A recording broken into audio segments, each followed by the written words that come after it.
Навам Яковлевич, добрый дзень. Скажыце, калі ласка, колькі ўвогуле краін свету слухае радыё Беларусь і ці плануеце вы пашыраць вяшчанне? Ну, каб адказаць на гэтае пытанне, я хочу сказаць увогуле пра наша радыё, таму што яно сапраўды унікальнае, адзінае ў Беларусі такое. І таму, калі гаварыць пра тое, колькі краін нас слухаюць, трэба расказваць гэта падрабязна. Калі гаварыць пра частоты кароткія і сярэднія, то нас упэўнена прымаюць больш за 20 краін усходняй і цэнтральнай Еўропы. Калі гаварыць пра інтэрнэт, то нас прымаюць ва ўсім свеце.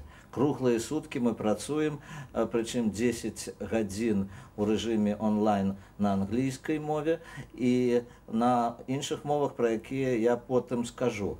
А яшчэ у нас ёсць FM-вяшчанне.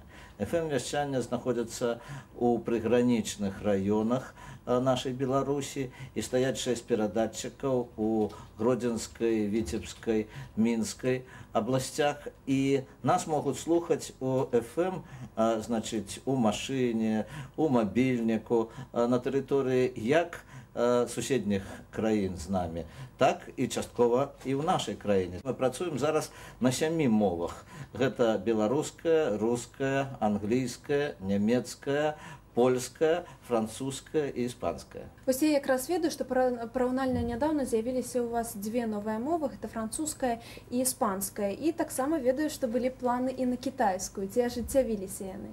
Мы зараз працуем над гэтым праектам, мы працуем над развіццём нашага вяшчання і, конечно, кітайская мова у нас стаіць у планах. Гэта вельмі адказная справа, таму што ў адрозненне ад таго, што, напрыклад, на англійскай мове у нас лінгвістычны універсітэт рыхтуе вельмі много спецыялістаў. Нашы маладыя супрацоўнікі свабодна валодаюць англійскай мовай, яны з дзіцячага садка займаліся англійскай мовай, напрыклад, і ездзяць часта за мяжу. З кітайскай больш складана, таму што кітайская мова складаная, і дзеля таго, каб кітайцы нас разумелі на нашай кітайскай мове, таму мы прымаем розныя захады. Мы зараз звязваемся з інстытутамі Канфуцыя у лінгвістычным нашым універсітэце, у БДУ. У мяне ёсць кантакты з выкладчыкамі кітайцамі, якія працуюць в універсітэце, в Беларускім дзяржаўным універсітэце. Мы шукаем людзей, якія б не толькі валодалі кітайскай мовай, але і былі носьбітамі мовы кітайскай, і ў той жа час яны разумелі і ведалі рускую мову. Таму гэта дастаткова складаны працэс, але я думаю, што з новага сезона, а хутчэй за ўсё з наступнага года, 2013, мы нарэшце асвоім і кітайскую мову. А якія новыя праекты з'явіліся ў гэтым сезоне, якія ёсць планы на наступны сезон? Ну, ведаеце, мы крыху змянілі ў новым сезоне канцэпцыю нашага вяшчання.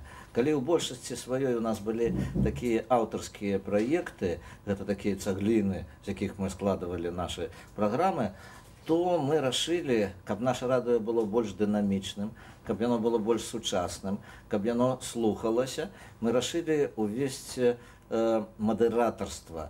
І амаль усе гадзіны, уключаючы замежныя, у нас цяпер робяць мадэратары, то есть ідзе такое радыё, ну, сучаснае. Дзякуй вялікі за тое, што знайшлі для нас час адказаць на пытанне.